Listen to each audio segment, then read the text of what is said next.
오늘 함께 보실 하나님 말씀은 빌립보서 3장 17절에서 21절까지 말씀입니다.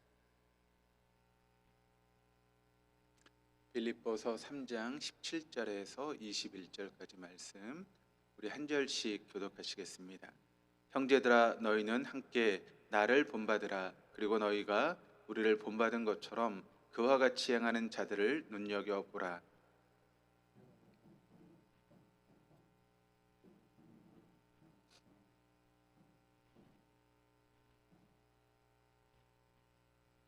그들의 마침은 멸망이요 그들의 신은 배요 그 영광은 그들의 부끄러움에 있고 땅의 일을 생각하는 자라.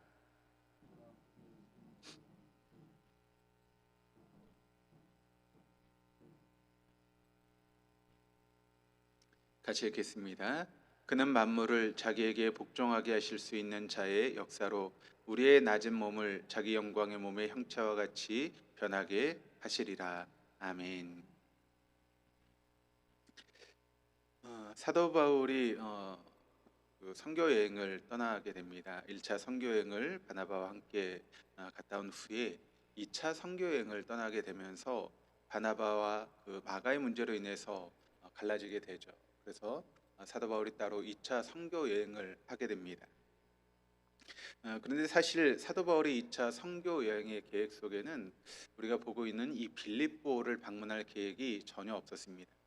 1차 선교 여행을 통해서 사도 바울이 그 선교 여행지를 다시 한번 방문해서 그를 통해 세워진 교회를 다시 한번 방문하고 또 거기서 믿음 생활하고 있는 그리스도인들을 격려하기를 원했고 또 그로 말미암아서 그들의 믿음이 견고해질 수 있는 또 새롭게 믿을 수 있는 그런 사람들을 만들기 위해서 사도 바울이 제2차 선교 여행을 떠나게 된 것입니다. 그래서 사도 바울이 이제 계속 가면서 그 1차 이제 들렀던 그런 도시들을 방문하면서 말씀을 증거하게 되었습니다. 그런데 계속 그렇게 1차 전도 여행을 통해서 방문했던 도시들을 다시 방문하려고 했던 사도 바울의 계획을 자꾸 성령께서 막으시는 것입니다. 그래서 그 지역을 갈 수 없도록 막으시는 것을 사도 바울이 알게 되었죠. 사실 여러분, 사도 바울이 지금 어떤 일을 하면서 지금 여행을 하고 있습니까? 선교 여행이지 않습니까? 그러니까 복음을 증거하기 위해서 지금 그가 어렵고 힘든 가운데도 여행을 하고 있는데 그 복음을 증거하는 것을 성령께서 막으신다. 우리가 잘 이해가 되지 않는 그런 부분 아니겠습니까? 내가 다른 것을 하면, 하나님 원하시지 않는 그런 일을 하면 하나님께서 우리의 걸음을 막으실 수 있죠. 그런데 지금 사도 바울이 하고 있는 것은 무엇인가 하면 선교 여행을 통해서 복음을 증거하려고 하는 그런 일을 하고 있는데 하나님께서 그 길을 막으신다. 얼핏 이해가 되지 않지만 그럼에도 불구하고 사도 바울은 그 성령의 음성에 순종하는 것을 우리가 보게 됩니다. 성령께서 40일 동안 금식하셨던 예수님을 광야로 내모시면서 사단에게 시험을 받을 수 있도록 그렇게 내모셨던 것처럼 바울 일행을 또 다른 곳으로 내모라. 그곳에서 복음이 필요한 사람들, 그러니까 복음을 듣지 못했던 사람들에게 복음이 증거될 수 있도록 그렇게 성령께서 사도 바울의 걸음을 인도해 나가셨다는 것이죠. 그런데 여러분, 우리가 여기서 한번 생각해 봐야 될 것이 있습니다. 그것은 무엇인가 하면 사도 바울이 지금 선교 여행을 하고 또 1차 선교 여행을 통해서 그 선교 여행지를 돌아보면서 그들의 믿음을 견고하게 만드는 그런 여행을 하고 있는데, 만약 그 사도 바울의 그런 사역의 그런 모습들이 실패를 경험하는 그런 상황 가운데 성령께서 이런 말씀을 하셨다면, 그래, 내가 여기서 어떤 효과를 거두지 못하고 열매를 거두지 못했으니까 하나님께서 다른 곳으로 나를 인도하시나 보다라고 그렇게 마음 먹을 수 있죠. 그런데 지금 사도 바울의 선교 여행은 그렇게 실패를 경험한 것이 아닙니다. 그 선교 여행을 통해서 많은 사람이 예수를 믿게 되었고 가는 곳마다 교회가 생기게 되었고 또 놀라운 그런 일들이 지금 벌어지고 있는 그런 일을 지금 사도 바울이 하고 있는데, 누가 봐도 사도 바울의 이 선교 여행은 성공적인 그런 선교 여행이었다라고 이야기할 수 있는 것이죠. 예를 들어서 여러분, 어떤 목사님이 교회에 부임했습니다. 그런데 그 교회를 부임하시고 이 목사님을 통해서 교회가 막 연분명 부흥을 했다고 한번 생각을 해보시길 바랍니다. 근데 갑자기 그 목사님이 내가 여기 사역을 그만두고 시골에 있는 교회로 목회를 가겠습니다 라고 하면, 여러분, 그게 좀 이해가 되십니까? 물론 하나님께서 그렇게 보내셔서 갈 수 있겠지만 대부분의 사람들은 여러분 그렇게 할까요? 그게 쉽지가 않은 일이죠. 예를 들어서 어떤 목사님이 부임을 해서 그 교회가 막 성장하는 교회였는데 목사님 부임하고 나서 막 교회가 막 작아지기 시작했고 막 문제가 생기기 시작하면 그렇다면 또 다른 교회로 옮기는 것을 우리가 좀 이해할 수 있지만, 근데 만약 그 목사님을 통해서 교회가 막 부흥을 일으키고 뭐 성령의 역사가 나타나는데 갑자기 그 교회를 그만두고 다른 곳으로 간다, 그런 일은 별로 없지 않습니까? 그러니까 사도 바울의 입장에서 생각을 해보면 지금 사도 바울의 선교 여행이 실패한 것이 아니라는 것입니다. 그 선교 여행을 통해서 어떻게 보면 많은 역사가 일어나고 있었고 또 부흥의 역사가 일어났다는 것이죠. 그런데 그럴 때 성령께서 사역 중지라고 말씀하시는 것입니다. 사인을 분별하기 쉽지 않을 것이고 또 그렇게 성령께서 사인을 보내셨다 할지라도 여러분 그 말에 순종한다라고 하는 것은 더욱더 어려운 일일 것입니다. 여러분 그렇지 않습니까? 만약 여러분이 사도 바울의 입장이라고 한번 생각을 해보시면 아무리 성령께서 그것을 막으신다 할지라도 내가 지금 하고 있는 이 사역이 날로 번창하고 또 어떤 사역의 열매들이 풍성하게 보이는데 내가 그것을 그만두고 전혀 생각해 보지 못했던 그런 방향으로 내 삶을 이끌어 가신다, 거기에 대해서 순종할 수 있는 사람이 여러분 얼마나 되겠습니까? 사실 많지 않을 것입니다. 그러나 사도 바울은 그 말에 순종했다라고 하는 것을 우린 놓치지 말아야 됩니다. 그래서 바울은 블루기아 이제 갈라디아 지역으로, 지금 이제 터키 동부 지역으로 가서 이제 무시아 국경에서 북쪽 비두니아로 가려고 했지만 하나님께서는 그것마저도 막으시고 있는 것입니다. 바울 일행은 사업 확장을 위해서 동분서주하지 않았습니다. 또 사도 바울이 어떤 세상적인 성공을 위해서 더 좋은 어떤 어떻게 보면 또 더 좋은 그런 지도 교수에게 교육을 받고 뭐 학위를 받기 위해서 지금 사도 바울이 그렇게 분주하게 지금 움직이는 것이 아니지 않습니까?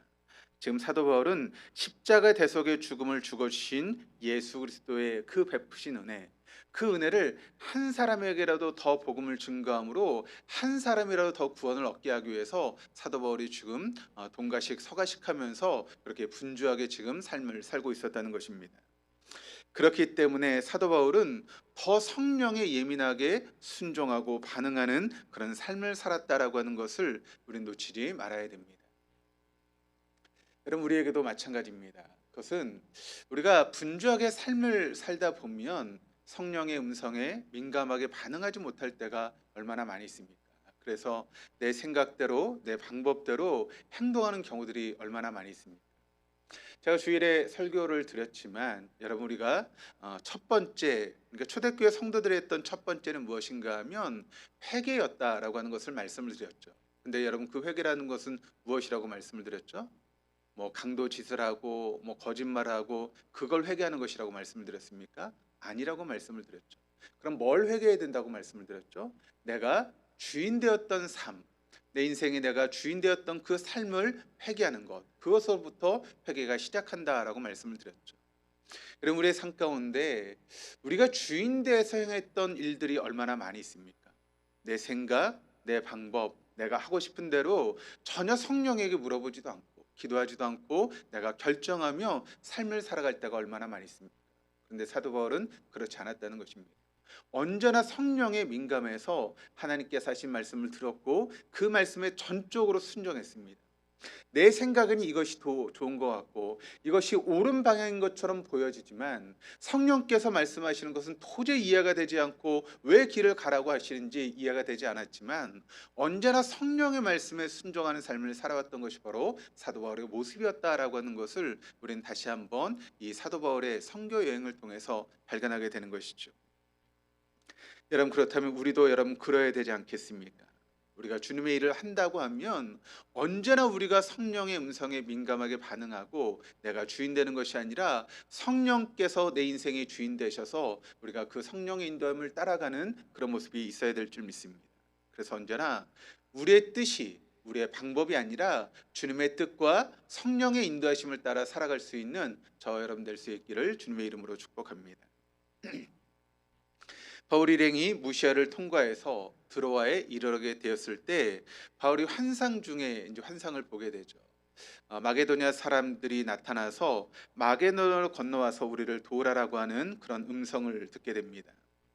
그 환상이 사도 바울은 성령께서 자기를 인도하시는 하나님의 뜻이다라고 하는 것을 확신하게 됩니다. 그래서 도착한 곳이 어디인가 하면 마게도냐에서 첫 번째 도시였던 바로 빌립보라고 하는 그런 도시에 도착하게 된 것이죠. 그럼 사도 바울이 전에도 말씀을 드렸지만 성령의 인도하심을 따라서 지금 빌립보라고 하는 도시에 와서 복음을 증거하게 되었습니다. 그런데 우리가 그렇게 성령의 인도하심을 따라 여러분 어떤 일을 행했다라고 하면 우리의 마음 가운데 어떤 마음이 있는가 하면 하나님께서 모든 것을 다 준비하시고 우리를 이끌어 가실 것처럼 생각하는 마음들이 우리에게 있지 않습니까? 그러니까 내 생각을 포기했습니다. 내가 이것이 더 좋아 보이고 이것이 더 나은 것처럼 보여짐에도 불구하고 성령께서 말씀하시기 때문에 그 음성을 순종해서 그 길을 선택했습니다. 그렇다면 뭔가 하나님께서 모든 걸 다 예비하시고 우리가 복음을 증거하는데 전혀 어려움 없이 복음을 증거할 수 있도록 그렇게 인도해 주셔야 되는 것 아닙니까? 여러분 어떻게 생각하세요? 우리 마음속엔 다 그런 마음이 있지 않습니까? 내가 이렇게 하나님의 뜻 순종했으니까 하나님께서 내 걸음을 인도해 주시겠지라고 하는 그런 마음들이 다 우리의 마음 가운데 있죠. 그런데 빌립보에 도착했던 사도 바울은 전혀 그렇지 않았다는 것입니다. 성령의 인도하심을 따라 복음을 증거하기 왔는데 전혀 상관없는 것처럼 일들이 펼쳐져가는 그런 모습들을 보게 되는 것이죠. 사도 바울의 선교의 그런 우리가 특징을 보게 되면 언제나 사도 바울이 이제 어떤 도시에 가게 되면 무엇을 제일 먼저 찾았는가 하면 회당을 찾았습니다. 그리고 그 회당에서 이제 복음을 증거하게 되었죠.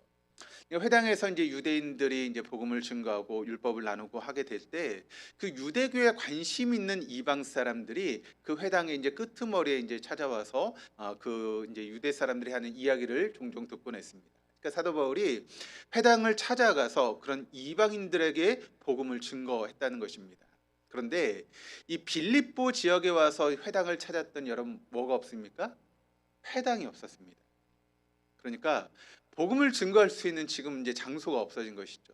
그래서 이제 회당이 없을 때 이제 유대인들은 또 기도처를 이제 만들어서 그 기도처에서 이제 기도를 하곤 했는데 그래서 사도 바울이 이제 안식일이 다가오자 기도처를 찾기 위해서 이제 밖에 나갔습니다. 그런데 기도처에서 이제 사람들을 만나게 되는데 거기에는 유대인 남자는 한 명도 없었고 그저 여인들 몇 명이 모여서 기도하는 것을 발견하게 되죠. 바울 일행이 이제 가는 곳을 보게 되면 이제 어느 지역이 되었든지 유대인들이 있으면 그 유대인 남자 10명 있으면 거기는 회당을 지을 수 있게 되어 있습니다. 그런데 지금 빌립보 지역에 회당이 없다라고 하는 것은 그 지역에 유대인 남자가 10명이 되지 않는다라고 하는 그런 의미를 상징하는 것이죠.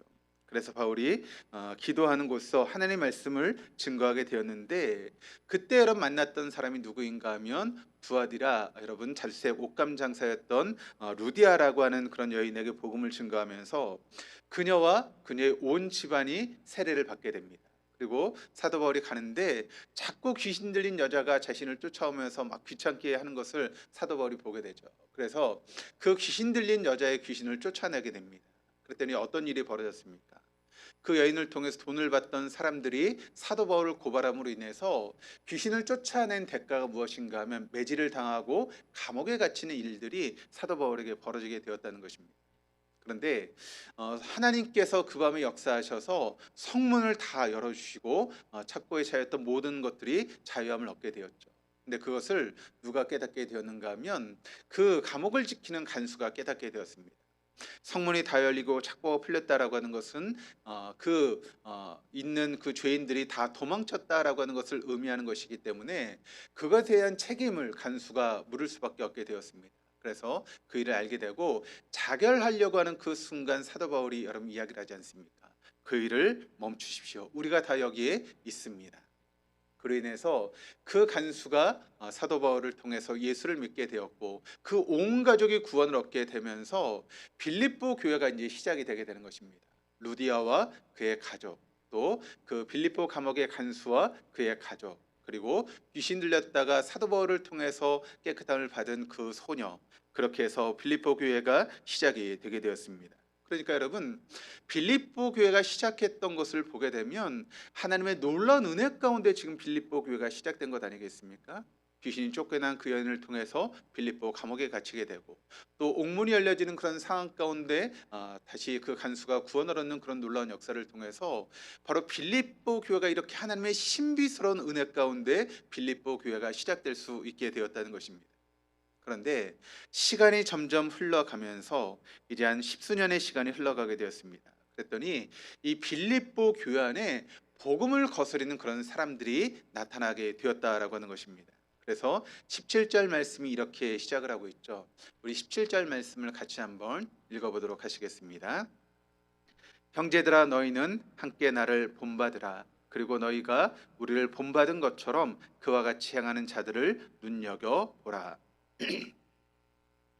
사도 바울은 자신을 주님께서 찾아오시기 전까지는 자신이 온전한 사람이라고 하는 그런 확신이 사도 바울에게 있었습니다. 왜냐하면 모든 사람이 그렇게 부러워할 만한 그 모든 것들을 가지고 있었던 것이 바로 사도 바울이었기 때문에 그랬죠.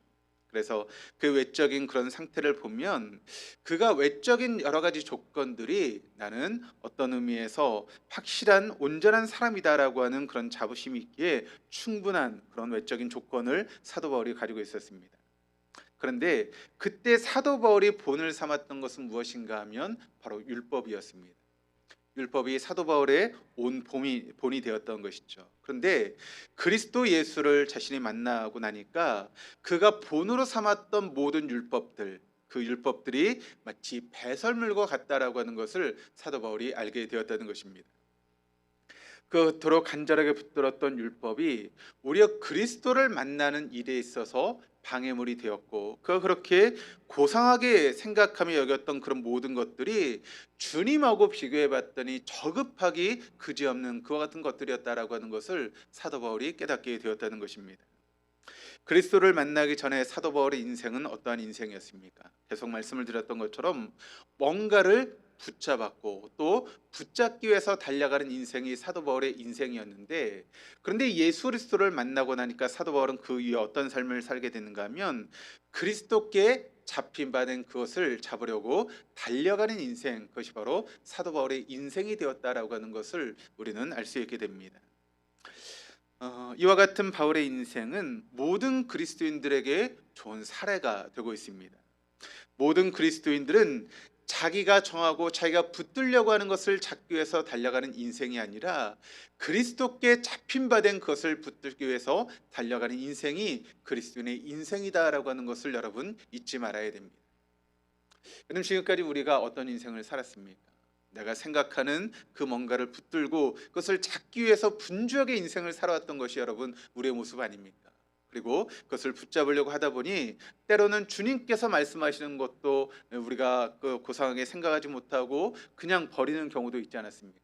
그러나 진정한 그리스도인은 내가 붙들려고 하는 것을 붙잡기 위해 살아가는 인생이 아니라 예수님께 붙들린 그것을 바라보고 또 그것을 바라보면서 달려가는 인생이 바로 그리스도인의 인생이다라고 하는 것을 여러분 잊지 마시기를 바랍니다.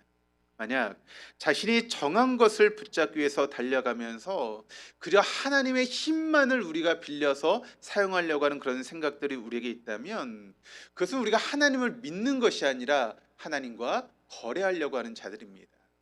그리고 하나님을 창조주로 생각하는 것이 아니라 그저 하나님을 내 어떤 목적의 조력자나 혹은 알라딘 램프에 나오는 지니처럼 생각하는 어리석은 삶이 되어줄 수밖에 없다는 것이죠. 그런데 빌립보 교회는 그리스도를 본받아 살아가는 바울을 본받지 않고 유한하고 세속적인 자기 자신을 본받아 살아가려고 하는 사람들이 있었다라고 하는 것을 사도 바울이 증거하고 있습니다. 18절 말씀을 같이 한번 읽어보도록 하시겠습니다. 18절 말씀, 내가 너희에게 말하였거니와 이제도 눈물을 흘리며 말하노니 여러 사람들이 그리스도의 십자가의 원수로 행하느니라. 바울은 허망한 욕망에 이끌려 자기 자신을 본받아 살아가는 사람들을 뭐라고 말씀하고 있는가 하면 십자가의 원수가 되는 사람들이다라고 그렇게 이야기를 하고 있습니다. 그러니까 여러분, 지금도 자신의 욕망 가운데 살아가는 사람들은 어떤 사람인가 하면 십자가의 원수로 살아가는 사람이다라고 하는 것을 여러분 잊지 마시기를 바랍니다. 바울은 이전에 그리스도의 십자가를 수치라고 생각했습니다. 그리고 그 십자가를 따르는 사람들을 잡아 죽이는 것은 마땅한 일이다라고 그렇게 생각하고 있었죠. 그리고 그런 삶을 살아갔던 것이 사도 바울이었습니다. 그런데 바울이 십자가의 원수로 살아가는 사람들에 대해서 그가 이미 그것을 경험했기 때문에 그들을 바라볼 때마다 사도 바울의 마음이 찢어지는 것을 경험하게 되었고, 그들을 바라볼 때마다 그들은 통곡하면서 그들이 정말 그 길에서, 십자가의 원수의 길에서 돌이키기를 원하는 것이 사도 바울의 마음이었다라고 하는 것을 우리가 이 말씀을 통해 보게 됩니다. 그래서 사도 바울은 여러 번 너희에게 말하였다라고 그렇게 이야기를 하고 있습니다. 여러분, 여러 번 너에게 말하였다라고 하는 이 말의 의미는 어떤 의미입니까? 그들이 사도 바울이 이야기했을 때 그 말을 들었다는 말일까요? 아니면 듣지 않았다는 말일까요? 만약 그들이 들었다면 사도 바울이 여러 번 말할 필요가 없죠. 여러분, 우리가 자식들에게 뭐 이렇게 이야기를 하다 보면 야, 공부해, 그렇게 이야기를 하지 않습니까? 그런데 또 가서 보면 어떻게 하고 있죠? 또 놀고 있어요. 그러면 공부해, 다시 한번 이야기를 합니다. 그리고 또 가서 보니까 뭐 하고 있어요? 또 컴퓨터를 하고 있어요. 그럼 공부해, 그렇게 계속 이야기를 하죠. 그러니까 여러 번 이야기했다는 것은 그 아들이 여러분 지금 부모의 말을 따라서 공부를 하고 있다는 것입니까? 안 하고 있다는 것입니까? 안 하고 있다는 것이죠. 그러니까 사도 바울이 지금 여러 번 말하였다라고 하는 이 말의 의미는 사도 바울이 그렇게 마음이 찢어진 마음으로 통곡하며 그들에게 이야기하고 있지만 그들이 사도 바울의 말을 받아들이지 않았다라고 하는 것입니다. 빌립보 교회 사람들의 이런 반응에 대해서 사도 바울은 눈물을 흘릴 수밖에 없었다라고 하는 것입니다. 어떤 일이나 여러분 상황에서 눈물을 흘린다라고 하는 것은 속이 상하기는 하지만 아직도 포기하지 않았다라고 하는 것의 반증 아니겠습니까? 여러분, 우리가 포기해버리면 눈물을 흘릴 일도 없죠. 그냥 자식들이 뭐 말을 듣지 않고 막 그렇게 행동하면 그냥 포기해버리면 됩니다. 공부를 하든 말든 그냥 포기해버리면 우리 눈물 흘릴 일도 없지 않습니까? 그런데 눈물을 흘린다라고 하는 것은 무엇인가 하면 자식이 말을 듣지 않을 때 그 자식이 돌이키기를 바라는 그런 마음으로 부모가 눈물을 흘리게 되는 것이죠. 또 눈물을 흘린다라고 하는 것은 자격이 없음에도 용서하고 인정해 달라라고 하는 그런 표현이 되기도 하는 것입니다. 빌립보 교회를 향한 바울의 눈물은 그들이 여전히 십자가의 원수로 행하고 있지만 그러한 삶에서 돌이킬 것을 소망하며 사도 바울이 기도를 포기하지 않고 계속 기도하고 있다라고 하는 것을 의미하는 것이고, 십자가의 원수로 살아가는 것이 하나님께 엄청난 죄를 짓고 살아가는 것이지만 그런 그들을 위해서 대신이라도 용서를 구하겠다라고 하는 사도 바울의 결단의 표현이다라고 하는 것을 우리는 볼 수 있게 됩니다. 바울의 눈물을 마르지 않게 했던 빌립보 사람들의 삶을 구체적으로 19절 말씀이 우리에게 증거하고 있는데 이렇게 증거합니다. 우리 한번 같이 19절 말씀을 읽겠습니다. 그들의 마침은 멸망이요 그들의 신은 배요 그 영광은 그들의 부끄러움에 있고 땅의 일을 생각하는 자라. 유대인들은 어디에 있든지 메시아를 기다렸습니다. 또 그들이 기다렸던 메시아는 어떤 메시아인가 하면 로마 제국의 속국으로부터 우리를 해방시켜서 자유인으로 살아갈 수 있는 그와 같은 다윗과 같은 그런 왕의 메시아를 기다리고 있었던 것이죠. 그런데 사도 바울이 증거하고 있는 메시아는 어떤 메시아였는가 하면 아무런 힘 없이 십자가에서 죽으신 그런 메시아를 증거하고 있는 것입니다. 그러니 사람들이 여러분 그런 메시아를 받아들일 수 있었을까요? 전혀 없었던 것입니다. 나무에 달리는 것은 우리가 신명기의 말씀을 보시면 하나님의 저주를 뜻하는 그런 내용입니다. 그래서 빌립보에 사는 어떤 유대인들은 그렇게 무복음주의자 혹은 무율법주의자가 되어서 그저 세상 향락에 자신의 몸을 맡기면서 세상 사람과 똑같이 향락에 빠지고 또 그런 음욕을 품고 그런 여러 가지 세상적인 행동을 하며 살아갔다는 것입니다. 그리고 그렇게 세상적인 가치관에 자신의 몸을 맡기는 것을 마치 자랑처럼 여기며 살아가는 그런 사람들이 있었다는 것이죠. 여러분, 교회에도 그런 사람들이 얼마나 많이 있습니까? 주일에 예배에 나오는 대신 어떤 세상에서의 그런 즐거움과 향락을 즐기기 위해서 시간을 쓰면서 예배 자리를 지키지 못하는 사람들이 우리 안에도 있을 수 있는 것 아니겠습니까? 그런데 또 빌립보 교회는 또 반대로 율법주의자들이 있었다는 것입니다. 그래서 음식도 모든 음식을 먹지 않고 가려서 먹고, 또 어떤 유대인들은 율법주의에 빠져서 마치 할례를 받지 않으면 구원을 받지 못한다라고 하는 그런 신념을 가지고 율법을 강조하며 살아가는 사람들도 있었다라고 하는 것입니다. 그런데 사도 바울은 그런 모든 삶이 겨루 십자가의 원수가 되는 삶이다라고 하는 것을 사도 바울이 증거하며 이야기를 하고 있다는 것이죠. 무복음주의자가 되었든 혹은 율법주의가 되었든 우리 그리스도인들은 어떤 삶을 살아가야 되는가? 20절 말씀을 통해 이렇게 증거하고 있습니다. 20절 말씀 같이 한번 읽어보시겠습니다. 그러나 우리의 시민권 하늘에 있는지라 거기로부터 구원하는 자 곧 주 예수 그리스도를 기다리니.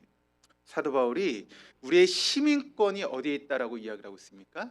우리의 시민권은 이 땅에 있는 것이 아니라 하늘에 있는 것이다라고 그렇게 이야기를 하고 있습니다. 어, 선거철이 되면 모든 위정자들이 여러분 입에 달고 사는 단어가 있습니다. 어떤 단어를 쓰는가 하면 서민이라고 하는 단어를 굉장히 많이 쓰죠. 내가 서민을 위해서 정치하겠습니다. 서민이 잘 살 수 있는 나라를 만들겠습니다. 라고 하면서 서민이라고 하는 그런 단어를 강조하면서 이야기를 하고 있습니다. 그런데 이 서민이라고 하는 것을 단어의 뜻을 살펴봤더니 사전적인 정의가 이런 정의를 가지고 있습니다. 벼슬이나 신분적 특권을 갖지 못한 일반 사람, 혹은 경제적으로 중류 이하에 넉넉지 못한 생활하는 사람, 그것이 바로 서민이라고 하는 그런 의미의 사전적인 의미라는 것입니다. 이 서민이라고 하는 단어가 언제 나왔는가 하면 중국의 춘추 전국 시대를 지내면서 그 이전에 생겼던 단어가 서민이라고 하는 그런 단어라는 것이죠. 당시에는 이제 백성이라고 하는 말이 이제 많이 쓰였는데, 백성이라고 하는 그 뜻은 어떤 뜻인가 하면 성이 있는 사람, 그러니까 성을 가지고 있는 사람, 그런 뜻을 가지고 있는 것이 바로 백성이라는 것입니다. 그래서 성은 아무나 가질 수 없었고 왕족과 귀족만이 어머니로부터 성을 이어받게 되었다는 것이죠. 그래서 문씨, 이씨 그런 성을 가지고 있다라고 하는 것은 어떤 의미에서 이제 굉장히 좀 인정받는 그런 중류층 이상의 그런 사람, 또 왕족과 귀족을 의미하는 그런 모습이라는 것이죠. 그래서 일반 평민은 성이 없었기 때문에 백성이 될 수 없었다라고 하는 것입니다. 그래서 그들을 일컫는 말이 어떤 말로 일컫는가 하면 서민이라고 하는 말로 일컫게 되었다는 것이죠. 각골 문자에서 유래된 서민이라고 하는 단어를 보게 되니까 서자를 어떤 서자를 쓰고 있는가 하면 이런 서자를 쓰고 있는데, 이게 이제 각골 문자에서 이제 온 그런 단어인데, 이 단어가 어떤 의미를 가지고 있는가 하면 불 속에서 불을 피우고 있는 사람, 그것이 바로 서자의 의미라는 것입니다. 그래서 이 글자는 평범한 혹은 일반적인 혹은 서러운 혹은 소외된 이라고 하는 의미를 가지고 있는 것이 서민이라고 하는 그런 단어입니다. 당시 로마 시대를 보게 되면 시민과 자유인 그리고 노예가 있었다라고 이야기를 합니다. 그런데 그 이제 반 이상이 어떤 직위의 사람이었는가 하면 바로 노예의 그런 신분을 가지고 있었던 사람이라는 것이죠. 그리고 시민은 전체 인구의 4분의 1이 채 되지 않았다라고 그렇게 이야기를 합니다. 그래서 대부분은 노예 일을 했고, 시민들은 정치를 하고 원형 경기장에서 검투사들이 싸우는 것을 구경하는 사람들이 바로 그 당시 로마의 시민이었다는 것이죠. 그래서 로마의 시민이 아닌 사람들이 로마의 시민권을 얻기 위해서는 이제 어떻게 해야 되는가 하면 로마의 군대에 이제 입대해서 무려 21년 동안이나 복무하게 되면 그때 이제 제대하면서 시민권을 가지게 되었다고 합니다. 혹은 이제 시민권을 얻을 수 있는 방법은 무엇인가 하면 많은 돈을 들여서 시민권을 사는 그런 일들이 있게 되었다는 것이죠. 그런데 사도 바울이 자신을 소개하면서 뭐라고 이야기를 하는가 하면 나는 나면서부터 로마 시민권을 가지고 있었다라고 이야기를 합니다. 그러니까 사도 바울의 부모가 많은 돈을 들여서 아마 로마의 시민권을 산 것으로 우리가 예측해 볼 수 있는 것이죠. 이 시민권을 가지고 로마의 식민지로 가면 큰 권리를 행사할 수 있게 되었다는 것이죠. 그래서 빌립보에 사는 사람들은 자신이 로마의 시민권을 가지고 있는 사람이다라고 하는 것에 대해서 엄청난 자부심을 가지고 있었다라고 하는 것입니다. 한동안 여러분, 우리가 미국의 시민권을 가지고 있는 사람들을 얼마나 부러워하면서 바라봤습니까? 저 사람 미국에 시민권이 있대. 그래서 시민권이 있는 사람들은 뭐 우리나라 사람들하고 이렇게 비교해 보면 우리 자신이 뭐 더 월등하고 좋은 사람처럼 생각하는 그런 생각들이 예전에 있지 않았습니까? 그런데 여러분, 사도 바울은 지금 뭘 이야기를 하고 있습니까? 우리의 시민권은 하늘에 있다라고 단언하고 있습니다. 그 말의 의미는 이렇습니다. 빌립보에 사는 사람들이 로마의 시민권자인 것을 그렇게 자랑스러워하죠. 그러나 우리의 시민권은 로마 황제가 주는 것과 비교할 수 없는 하나님께서 우리에게 주시는 것입니다. 로마 시민권자들이 로마에 속해 있다는 것을 잊지 않듯이 우리는 하늘에 속해 있다는 것을 잊지 않아야 됩니다. 그리고 우리의 삶은 그 나라에 걸맞는 삶을 살아가야 합니다라고 하는 그런 의미로서 사도 바울이 지금 이런 이야기를 하고 있는 것입니다. 그래서 시민권으로 번역된 단어가 헬라어로 폴리튜마라고 하는 그런 단어를 쓰고 있는데, 이 단어는 시민권 혹은 국가 혹은 정부로 번역될 수 있는 단어입니다. 그러니까 20절 하반절에 거기로부터라고 하는 말의 의미는 하늘에 있는 국가, 하늘에 있는 정부로부터라고 하는 그런 해석을 하는 것이 더 자연스러운 해석이 되는 것이죠. 그렇다면 여러분, 우리 그리스도인들은 어떤 삶을 살아가야 됩니까? 하늘나라를 살아가는 존재가 바로 그리스도인입니다. 모든 국가는 그 국가를 다스린 대통령이 되었든 총리가 되었든 혹은 왕이 되었든 최고 수반이 있습니다. 백성은 그분의 다스림 안에 있는 것처럼 우리가 하늘의 시민권을 가지고 살아가고 있다라고 하는 말은 무엇인가 하면 우리는 하나님의 다스림 가운데 살고 있다라고 하는 그런 의미의 말씀이 되는 것이죠. 그렇다면 여러분 지금 하나님의 다스림 가운데 삶을 살고 계십니까? 혹시 내가 주인이 되어서 내가 다스린 나라에 혹시 우리가 살고 있는 것은 아닙니까? 우리가 그리스도인이 되었다면 하늘의 다스림 가운데 살아가는 그런 존재가 되어야 된다라고 하는 것을 여러분 다시 한번 잊지 마시기를 바랍니다. 안티 기독교로 살던 사람들이 주님을 인격적으로 영접하게 되면, 또 썬데이 크리스천으로 살던 사람들이 예수님을 인격적으로 만나게 되면 가장 후회스럽게 생각하는 그것은 무엇인가 하면 내가 하나님을 바르게 알지 못했다, 하나님을 하나님으로 섬기지 못했다라고 하는 그런 이야기들을 종종 하는 것을 보게 됩니다.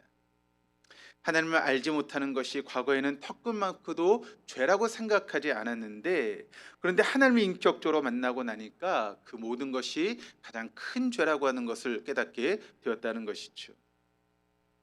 우리는 이미 하나님을 왕으로 인정한 사람들입니다. 그럼에도 많은 그리스도인들이 실제 삶에서 하나님을 우리를 다스리는 통치자로 여기지 않고 생각하며 살아가는 사람들이 얼마나 많이 있습니까? 하나님께서 여러분 우리를 하늘의 시민권자로 세우시고 우리를 그렇게 부르셨다면 우리가 걸맞는 그런 삶을 살아가는 것이 마땅할 것입니다. 그래서 20절 상반절 말씀을 보시면 이렇게 이야기를 합니다. 그러나 우리의 시민권은 하늘에 있는지라. 여기 있다라고 하는 이 말이 미래형으로 쓰인 것이 아니라 있는지라라고 하는 현재형으로 지금 표현을 하고 있습니다. 그러니까 우리가 이 땅에서 마지막 숨을 내쉬고 난 후에 하나님 나라에 가서 그 나라의 백성이 되는 것이 아니라 지금 현재 삶 가운데 우리는 하나님의 백성으로 삶을 살아가야 된다라고 하는 그런 의미입니다. 그래서 지금 우리가 삶을 살고 있는, 우리가 두 발을 딛고 있는 이 삶 가운데 우리는 하나님의 통치를 받는 하늘의 시민권자로서 하나님 나라를 구현하는 그런 삶을 저 여러분이 살아갈 수 있어야 한다는 것입니다. 그런 삶을 살아갈 때 이 나라가 새로워지게 될 것입니다. 그런 삶을 살아갈 때 우리의 가정이 새로워지게 될 것입니다. 그런 삶을 살아가는 사람들을 통해서 지금도 하나님은 새 역사의 중으로 우리를 귀하게 사용하시는 줄 믿습니다. 그러므로 우리 모두가 하늘의 시민권자로서 마땅한 삶을 살아갈 수 있는 저 여러분 될 수 있기를 주님의 이름으로 축복합니다.